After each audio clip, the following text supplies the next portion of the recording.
Hello and welcome to this edition of the Rural Quarter. I'm Pip Courtney.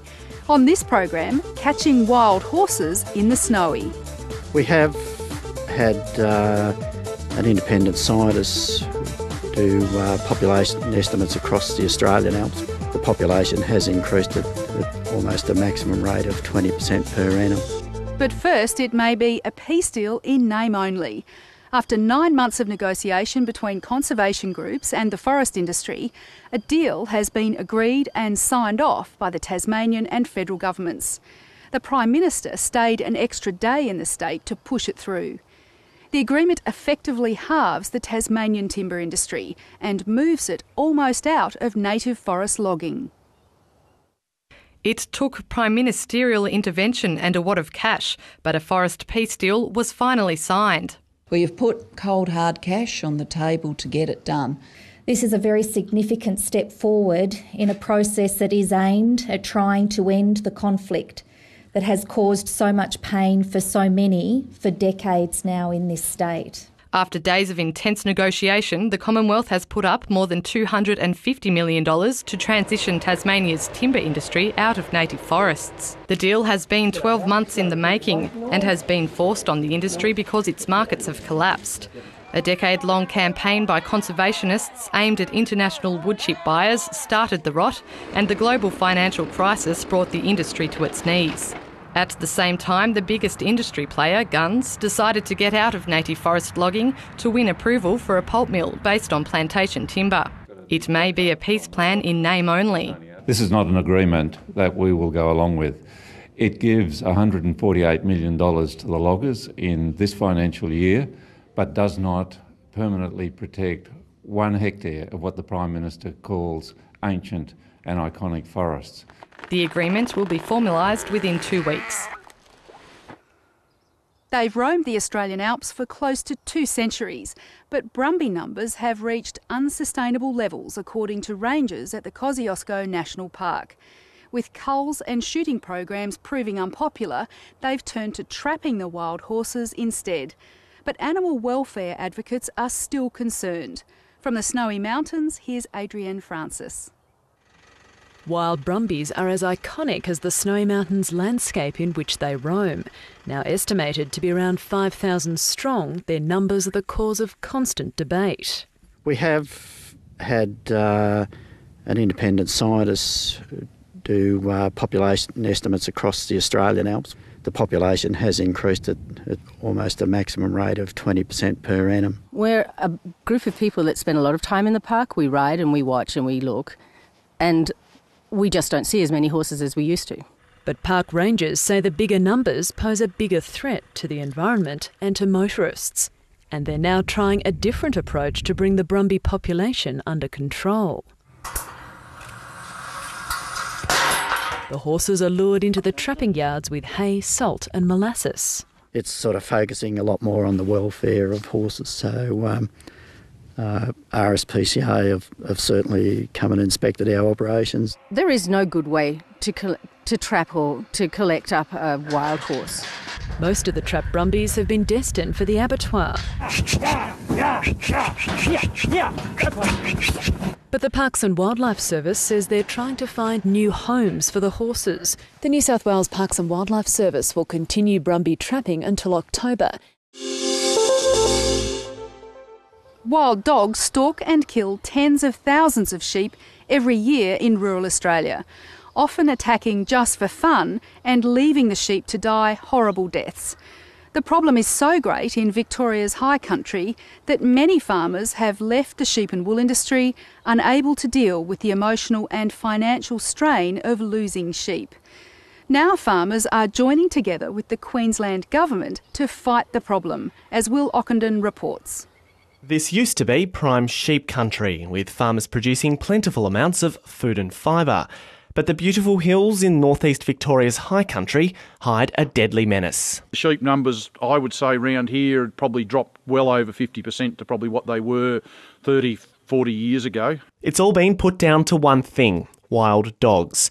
Many farmers left the industry, unable to cope with the continual emotional and financial strain of seeing their sheep with their stomachs ripped out, left to die. In my experience, I'd say 50% of the farmers who'd had sheep had gone out of them, just because it was just too hard to manage and too heartbreaking. My family's probably lived around this part of the world for about the last 150 odd years, and probably been the last 30 odd years we've really been impacted hard by wild dogs and found a real problem with it. This is what the aftermath of a wild dog attack looks like. Farmers do their best to control the problem, and state governments also spend a lot of time and energy killing the marauding dogs. We're not going to eradicate wild dogs from eastern Victoria. That's pretty much an impossibility. But what we aim to do is to reduce the level of predation on livestock to as low a level as possible. The Department of Primary Industries in Victoria employs 12 wild dog controllers to help farmers manage the deadly pests. The guys would run their dogs along a track like this, pick up sign of what's around, and then they'd set traps or lay baits off that sign. So he's a bit more interested now. So he'll go over and mark a tree or something here. The wild dog controllers spend much of their time out in the bush, laying poison to kill problematic dogs. What we're going to do is put a bait here.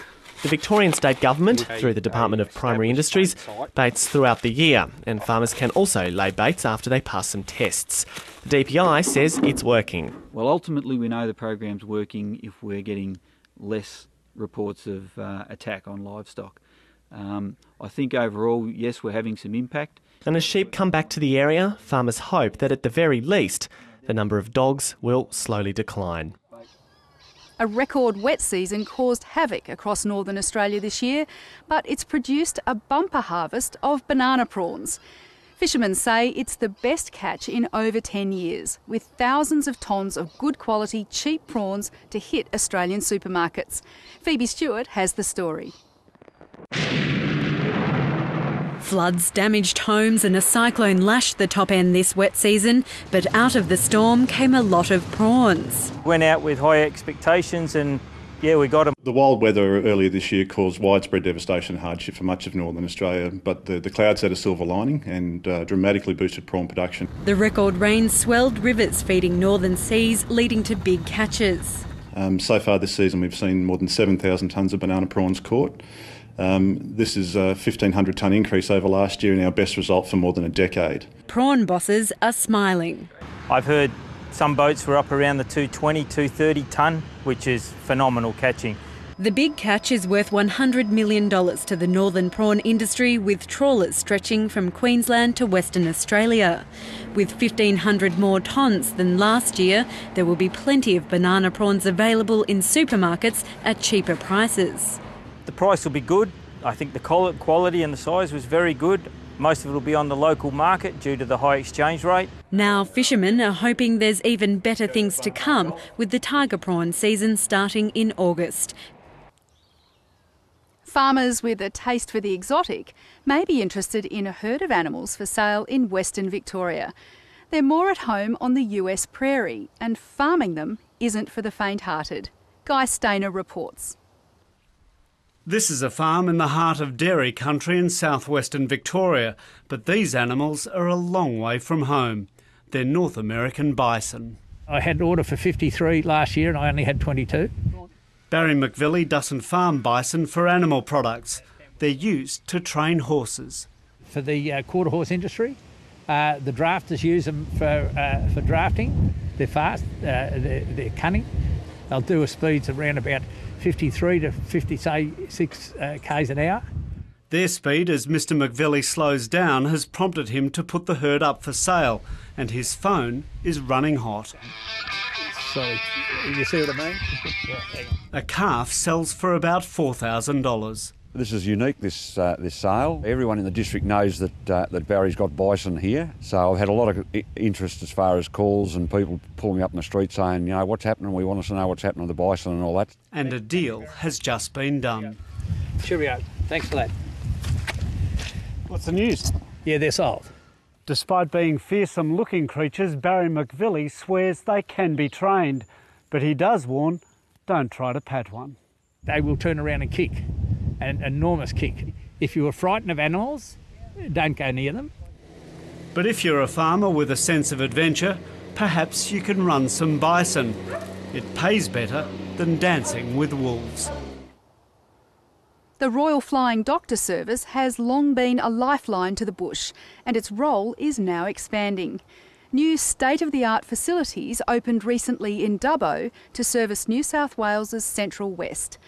But the Flying Doctor says there's a huge demand for specialist medical services further afield, and it wants to help. Carl Herr reports from Dubbo.